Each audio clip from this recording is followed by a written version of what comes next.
Bismillahirrahmanirrahim. Assalamualaikum warahmatullahi wabarakatuh. Ayolah ashab, hayya nashkuru syukran katsiran ilallah alladzi qad a'tana ni'matan wa hidayatan hatta nastati an najtama'a fi hadhil fursah al-mubarakah. Wala nansa aidan an nursila salaman wa tasliman ila nabiyyina Muhammadin sallallahu alaihi wasallam alladzi qad hamalana minadh-dhulumati ila nur wa ila siratil mustaqim.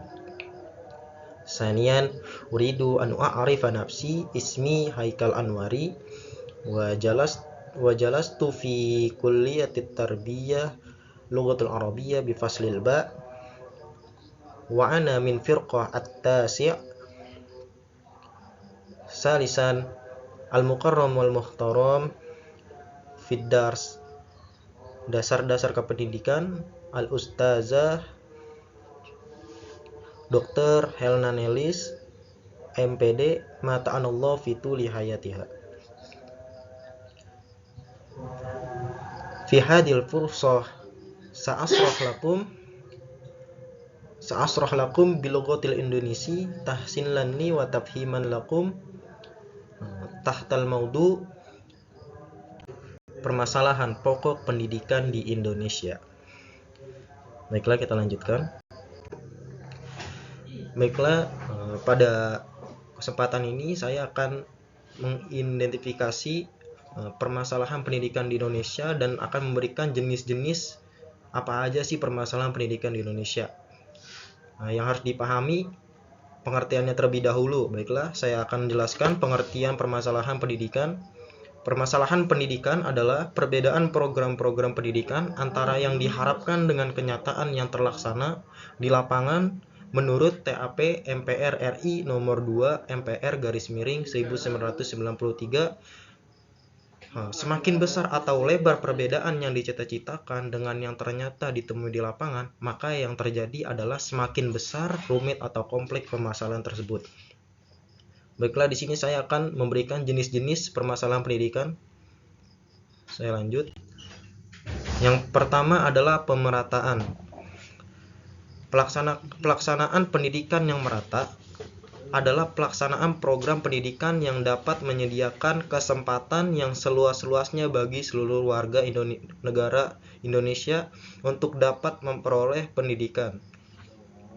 Pemerataan dan perluasan pendidikan atau biasa disebut perluasan kesempatan belajar merupakan salah satu sasaran dalam pelaksanaan pembangunan nasional. Hal ini dimaksud agar setiap orang mempunyai kesempatan yang sama untuk memperoleh pendidikan. Kesempatan memperoleh pendidikan tersebut tidak dapat dibedakan menurut jenis kelamin, status sosial, agama maupun letak lokasi geografis. Selanjutnya, mutu dan kualitas pendidikan. Mutu sama halnya dengan kualitas. Kualitas pendidikan umum dilihat dari output pendidikan itu sendiri. Kriteria hasil ini adalah kadar ketercapaian tujuan pendidikan itu sendiri. Kadar ketercapaian tujuan ini dapat dilihat dari hierarki tujuan terkecil, yaitu tujuan pembelajaran khusus TKP atau indikator pencapaian hasil belajar.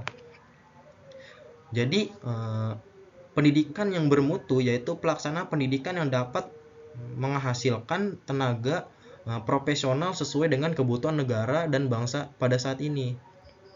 Oleh sebab itu, jadi cara mengatasinya adalah pemerintah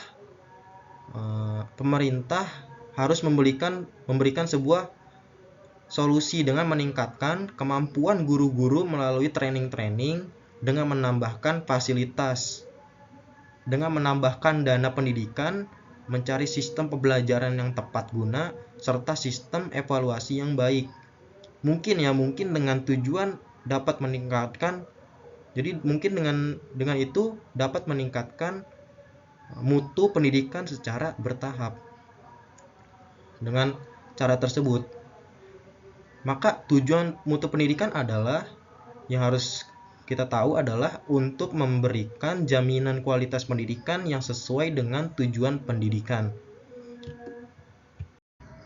Selanjutnya adalah pemecahan masalah mutu pendidikan. Seperti yang tadi saya jelaskan sebelumnya, pemecahan masalah mutu pendidikan yaitu antaranya dengan seleksi yang lebih rasional terhadap masukan mentah, pengembangan kemampuan tenaga pendidikan, penyempurnaan kurikulum, mengembangkan prasarana yang menciptakan lingkungan yang tentram untuk belajar, penyempurnaan sarana belajar seperti buku, paket, media pembelajaran, dan peralatan laboratorium. Kegiatan pengendalian mutu yang berupa Selanjutnya, kegiatan pengendalian mutu yang berupa kegiatan-kegiatan. Selanjutnya, permasalahan pendidikan di Indonesia yaitu efisiensi. Di sini saya akan menjelaskan maksud efisiensi adalah apabila sasaran dalam bidang pendidikan dapat dicapai secara efisien atau berdaya guna. Artinya pendidikan akan dapat memberikan hasil yang baik dengan tidak menghamburkan sumber daya yang ada, seperti uang, waktu, tenaga, dan sebagainya. Pelaksanaan proses pendidikan yang efisien adalah apabila pendaya gunaan sumber daya seperti waktu, tenaga, dan biaya tepat sasaran dengan lulusan dan produktivitas pendidikan yang optimal. Pada saat sekarang ini, pelaksanaan pendidikan di Indonesia jauh dari efisien, di mana pemanfaatan segala sumber daya yang ada tidak menghasilkan lulusan yang diharapkan. Banyaknya pengangguran di Indonesia lebih dikarenakan oleh kualitas pendidikan yang telah mereka peroleh. Pendidikan yang mereka peroleh tidak menjamin mereka untuk mendapat pekerjaan sesuai dengan jenjang pendidikan yang mereka jalani. Jadi itu yang dimaksud dengan efisiensi. Selanjutnya permasalahan pendidikan di Indonesia selanjutnya adalah kuantitas. Masalah kuantitas pendidikan merupakan masalah yang menyangkut banyak murid yang harus ditampung dalam sistem pendidikan atau sekolah. Masalah ini timbul karena calon murid yang tidak tertampung di suatu sekolah. Karena terbatasnya daya tampung, kesempatan memperoleh pendidikan masih terbatas pada tingkat sekolah dasar.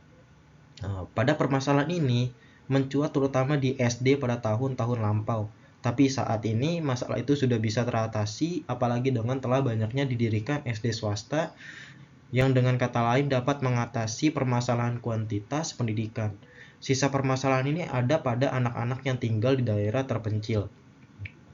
Maka untuk mengatasi masalah kuantitas pendidikan itu perlu adanya perhatian yang lebih dari pemerintah agar anak-anak yang tinggal di daerah terpencil ikut merasakan pendidikan, upaya yang dapat dilakukan pemerintah antara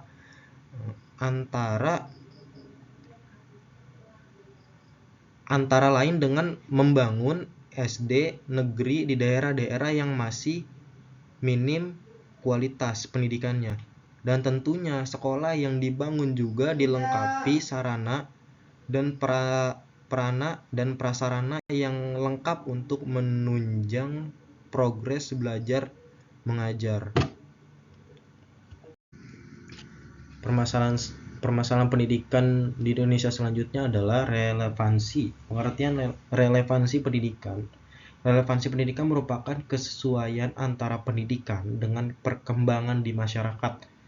Misalnya, lembaga pendidikan tidak dapat mencetak luluskan yang siap pakai, tidak adanya kesesuaian antara output lulusan pendidikan dengan tuntutan perkembangan ekonomi. Masalah relevansi ini pada prinsipnya cukup mendasar. Dalam kondisi sekarang ini, sangat dibutuhkan output pendidikan yang sesuai dengan tuntutan masyarakat, terutama dalam hubungannya dengan persiapan kerja. Hal tersebut lebih jelas dengan digulirkannya konsep link and match yang salah satu tujuannya adalah untuk mengatasi permasalahan tersebut. Tujuan relevansi adalah upaya peningkatan relevansi dalam sistem pendidikan bertujuan agar hasil pendidikan sesuai dengan ketentuan peserta didik. Jadi itu dalam artian proses pendidikan dapat memberikan dampak pemenuhan kebutuhan peserta didik, baik kebutuhan kerja, kehidupan di masyarakat, dan melanjutkan ke jenjang yang lebih tinggi. Permasalahan pendidikan di Indonesia selanjutnya adalah tenaga pendidik dan tenaga kependidikan. Tenaga pendidik adalah tenaga pendidikan yang berkualifikasi sebagai guru, dosen, konselor, pamong belajar, widyawisuara, tutor, instruktur, fasilitator, dan sebutan lain yang sesuai dengan khususnya, serta berpartisipasi dalam menyelenggarakan pendidikan. Setaka pendidikan adalah anggota masyarakat yang mengabdikan diri dan diangkat untuk memujang penyelenggaraan pendidikan. Mengidentifikasi masalah sumber daya pendidik dan tenaga pendidikan antara lain, pendidik bukan berasal dari lulusan yang sesuai. Maksudnya terkadang terdapat tenaga pendidik yang mengajar tidak sesuai dengan jurusannya. Contoh pendidik yang merupakan lulusan matematika mengajar bahasa Indonesia. Hal ini secara tidak langsung akan menjadi masalah pendidikan di Indonesia. Selanjutnya adalah kesimpulan pada penjelasan yang di atas. Itu merupakan permasalahan-permasalahan, jenis-jenis permasalahan-permasalahan pendidikan di Indonesia. Dapat kita simpulkan bahwa pendidikan di Indonesia merupakan permasalahan yang kompleks, diperlukan perhatian yang serius dari beberapa pihak. Beberapa permasalahan yang dihadapi antara lain rendahnya kualitas pendidikan, kesenjangan antara wilayah, desa dan perkotaan, serta keterbatasan akses pada masyarakat yang kurang mampu. Dalam usaha pemerataan pendidikan diperlukan pengawasan yang serius oleh pemerintah. Pengawasan tidak hanya dalam bidang anggaran pendidikan, tetapi juga dalam bidang mutu, sarana dan prasarana pendidikan. Selain itu, perluasan kesempatan belajar pada jenjang pendidikan tidak merupakan kebijaksanaan yang penting dalam usaha pemerataan pendidikan. Syukron ala istimaikum wa ihtimamikum. Man najah ila liqa. Assalamualaikum warahmatullahi wabarakatuh.